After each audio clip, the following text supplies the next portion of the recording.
मेरे हृदय मंदिर के आराध्य परम पूज्य सदगुरु श्री महंत साहब जी, पूजा के योग सभी संत समाज, मैं चरण कमलों में सिर झुका के त्रिवार बंदी करता हूँ। बोलिए श्री सदगुरुदेव की जय। सदगुरु श्री राम रहस्य साहब जी कृत पंच ग्रंथि में क्रम नंबर 190 तक तो टीका पूर्ण हो चुका है। अब आगे चलता है। शब्द बिना कोई पार न पावे, बिन गुरु कौन सो दाव लखावे। क्रम नंबर 191। सदगुरुदेव कहते हैं कि शब्द के बिना कोई पार नहीं पा सकता है। धोखे में पड़ के अपार अगम अगोचर ब्रह्म मान के सब ब्रह्म में ही पड़े रहते हैं। सो पारखी सदगुरु के सार शब्द का बोध हुए बिना कल्पना भ्रम विषयों का कोई भी पार अंत नहीं पा सकता है। और पारखी सदगुरु बंदी छोड़ के मिले बिना उन दाव बाणी खानी के अध्यास मानंदी रूह महाबंधन को तथा स्त्री और गुरबाओं के घात को परखा के कोई लखाने वाला बताने वाला नहीं है। पारखी सदगुरु ही दया करके बता के परखाते हैं और कौन लखा सकता है, कोई नहीं। सबके सब धोखे में ही गिराते हैं, कोई धोखे से निकालने वाला नहीं है। एक पारखी सदगुरुदेव ही ऐसे हैं जो सभी प्रकार के बंधनों को परखा देते। सर्वदेश स्वल्पज्ञ है सोई, बिनुते ही कारज सधै न कोई। सदगुरुदेव जी कहते हैं कि सब जगह सब देशों में जहां तहां तो बेपारखी भ्रमिक गुरबा लोगों की कोई कमी नहीं है, जिनको पूरा पूरा सत्य असत्य का भी बोध नहीं है। वे ही योगी ज्ञानी भक्त पंडित बने हुए हैं, जो कि सर्व देश में व्यापक ब्रह्म ईश्वरादि को सर्वज्ञ जगत कर्ता मानते हैं और जीवों को अल्पज्ञ कार्य रूप में ठहराते हैं। सोई तो अविवेकी अबोध अज्ञानी है और पारखी सदगुरु के सत्य न्याय निर्णय के उपदेश से सार शब्द का बोध हुए बिना भ्रम अध्यास नहीं छूटता है और उसके छूटे बिना किसी का कल्याण मुक्ति का कार्य सिद्ध हो ही नहीं सकता है। सबके सब धोखे में ही भूले हुए हैं, धोखे से बचना नहीं चाहते। मूल बीजक साखी नंबर 4। शब्द बिना श्रुतियां धरी, कहो कहाँ को जाय। द्वार न पावे शब्द का, फिर फिर भटका खाय। सदगुरुदेव जी कहते हैं, श्री कबीर साहब जी बंदी छोर श्री कबीर साहब जी कहते हैं कि सार शब्द के बिना मनुष्य की सुरति लक्ष्य अंधी हो अंधियारी में पड़ी है। कहो ऐसी हालत में धोखे के सिवाय और कहां को जाएंगे। इस कारण मन बुद्धि वाणी से परे शब्दातीत अवाच्य माना हुआ ब्रह्म श्रुति वेद वेदांत का जो बड़ा सिद्धांत है सो अंधी अंधियारी है। बेपारिक मनुष्यों की श्रुति उसमें ही लगी हुई है, तो कहो भला व्यापक ब्रह्म बन के 84 योनियों के सिवाय और कहां को जाएंगे। कान का विषय शब्द है, सो शब्द के श्रवण बिना कान अंधा रूप बहरा होता है। या कल्पित वाणी के श्रवण से बुद्धि भ्रमिक अंधी हो जाती है।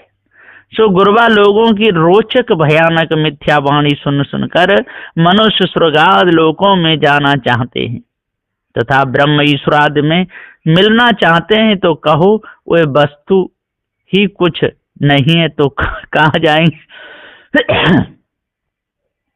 सार शब्द निर्णय बीजक का सत्य ज्ञान मैंने परखाने के वास्ते, वह सत्य बोध देने के वास्ते कहा है। जो मैं सार शब्द का पारक बोध जिज्ञासुओं को न कहता तो उनका लक्ष्य सत्य बोध पर कहाँ जा सकता था, नहीं जा सकता था, क्योंकि श्रुति या लक्ष्य शब्द द्वारे होके चलता है।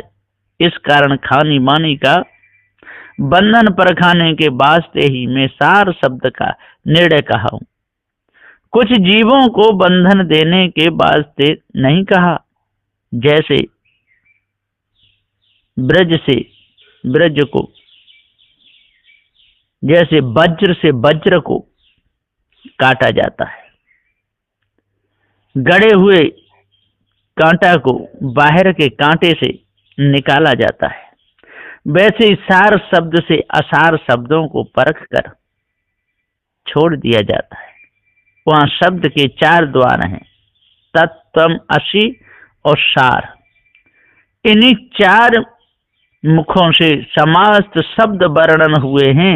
जब तक पारखी सदगुरु से इनका यथार्थ रहस्य व भेद जानने में न आवे, तब तक मनुष्य खानी वाणी में घूम फिर कर बारंबार 84 योनियों के आवागमन चक्कर में पड़कर भटका खाते रहते, अध्यास बस नाना देहों में जाते आते रहते हैं।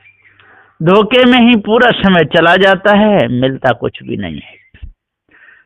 गुरु गुरु में भेद है, गुरु गुरु में भाव, गुरु सदा सो बंदिए, जो शब्द बतावे दाव। सदगुरुदेव कहते हैं कि संसार में गुरु बनने वाले गुरबा लोगों की भरमार है। उनके बोध समझ में बड़ा फर्क है। धार्मिक जड़ाध्यासी ठग गुरबा लोग और पारक बोध दाता परोपकारी दयालु सदगुरु में बड़ा भेद या अंतर है। वैसे ही गुरु और गुरबाओं की भावनाओं में भी अंतर है। गुरबा लोग कुभावना कल्पना में लगाए के स्वार्थ साधने में लगे हैं, और पारखी सदगुरु सद्भाव से जीवों के परोपकार करते हैं, इसका जीव को भावबंधनों से छुड़ाते हैं। सदगुरु देव परम पूज्य हैं, उनकी ही वंदना सेवा पूजा आरती करते रहना चाहिए। गुरु भक्ति सदा करना चाहिए। फेर परा नहीं अंग में, नहीं इंद्रियन माहे, फेर परा कछु बूझ में, सो निर्वार नाहि। सदगुरुदेव जी कह रहे हैं कि जीवन मुक्त पारखी साधु और संसारी बद्ध मनुष्यों को ऊपर से देखने में तो एक सरीखे ही दिखाई देते हैं, क्योंकि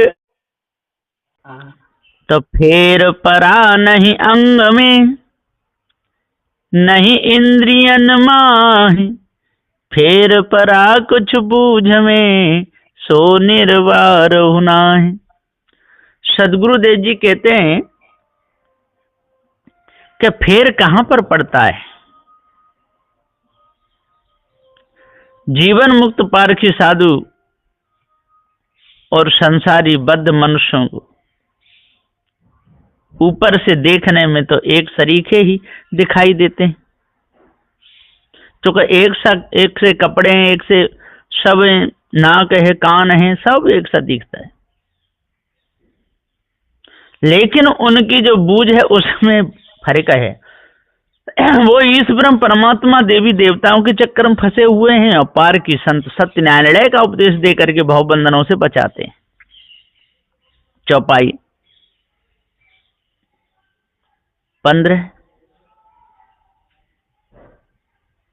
खंड 15। यह संसार बहु वैद्य विराज, नाना भांत औषधि छाजे। सदबुदे जी कह रहे हैं कि इस संसार या जगत में संशय ग्रसित अज्ञानी जीव सब रोगी दुखी हुए या हो रहे हैं, और जो रोग शोक को दूर करने के वास्ते नाना प्रयत्न में लगे हुए हैं।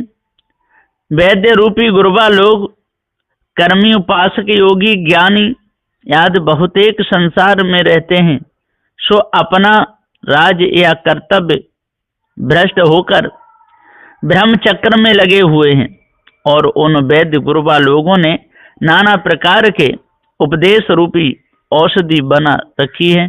सो किसी को काढ़ा कर्म का उपदेश देते हैं, वैसे ही किसी को रस उपासना बतलाते हैं, तथा चूर्ण योग का, गोली ज्ञान का और भस्म विज्ञान का उपदेश देके जीवों पर आवरण डाल के भुला देते हैं और स्वयं ही भूल रहे हैं।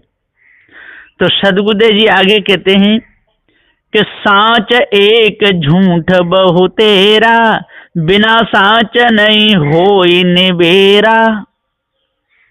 साँच या सच्चे तो एक ही होते हैं, परंतु झूठे बहुतेरे होते हैं। वैसे ही सत्य स्वरूप निज जीव चैतन्य तो एक ही है, उसके ऊपर ब्रह्म ईश्वर खुदाद मिथ्या कर्ता मालिक बहुतेरे झूठ मूठ मान रखे हैं, और सच्चे पारखी साधु तो कोई कोई एक ही होते हैं, तथा झूठे भ्रमिक गुरुबा लोग बहुतेरे ठग हैं। इस कारण सत्य न्यायी पारखी सदगुरु मिले बिना सत्यासत्य सारा सार जड़ चेतन का यथार्थ निर्णय हो नहीं सकता है, तथा पारखी सदगुरु का सत्य बोध पाए बिना कोई जीव मुक्त भी हो नहीं सकता है। एक असल पर नकल अनेका, अनेक नकल नहीं पावे एका। सदबुदे कहते हैं कि एक असल सत्य जीव चेतन पद के ऊपर अनेकों नकल ब्रह्म ईश्वर आदि की मिथ्या मानंद किए हैं, परंतु उन अनेकों नकल कल्पना नाना सिद्धांतों को मानकर भी असली एक ही पारख स्वरूप का अप्रोच बोध हो नहीं सकता है। यानी अनेकों कल्पना लेकर के भी एक पारक को कोई पा नहीं सकता है, तथा एक असली त्याग भेष धारी अनेकों रागी भी स्वांग से साधु भेष धारी हुए, सो सब नकली ही रहे। ऐसे नकली अनेकों पाखंडी भेषों की जमात जुट करके भी पारखी सच्चे साधु के बोध स्थिति को वे पा नहीं सकते हैं, झूठे हैं। बहुविध ठग सब करें ठगाई, यम के फंदा रहे रुझाई। बहुत प्रकार से या नाना तरह से विध पूर्वक ठग बने हुए धूर्त योगी ज्ञानी भक्त कर्मी आदि सब गुरुबा लोग रोचक भयानक आदि नाना वाणी सुना सुना करके सब अबोध नर जीवों को धोखे में फंसा के तन मन धनादि सब हरण करके ठगाई करते हैं, तथा कहीं विषयों में फंसा के ठगते हैं, और अज्ञानी मनुष्य भी उन्हीं गुरुबा लोग यमों के फंदा जाल फांसों में लिपटे हुए फंस रहे हैं या उलझे हुए परवशबद्ध हो रहे हैं। इस वास्ते हे जिज्ञासु मनुष्य पारखी संतों के सत्संग द्वारा उन ठगों को पहचान के अलग हो रहो, तभी पूर्ण शांति मिलेगी, नहीं तो मिथ्या धोखे में सारा जीवन चला जाएगा। बूझ समझ के औषध कीजय, मिथ्या में जीव काहे को दीजय। ये क्रम नंबर 200। सदगुरुदेव कहते हैं कि प्रथम सत्संग द्वारा खूब अच्छी तरह से सदगुरु और गुरुबा लोगों के लक्षणों की परीक्षा करके हित अहित को बूझे, सार असार को समझ के तभी औषधि रूपी सत्य निर्णय का उपदेश लीजिए और उसको धारण कर अपना कल्याण कीजिए। हे नरजीवो, बिना समझे बूझे ब्रह्म, ईश्वरादि तथा विषयादि मिथ्या धोखा में लग के अपने अमूल्य समय नरजीवों को हक नाहक क्यों बर्बाद कर रहे हो? होश करो, मिथ्या में जीव को लगा देने से 84 योनियों में दुख भोगने के सिवाय और कुछ हासिल होने का नहीं। सो जानिए। बस यहीं पर मैं अपनी वाणी को विराम देता हूँ। बोलिए श्री सद्गुरुदेव की जय।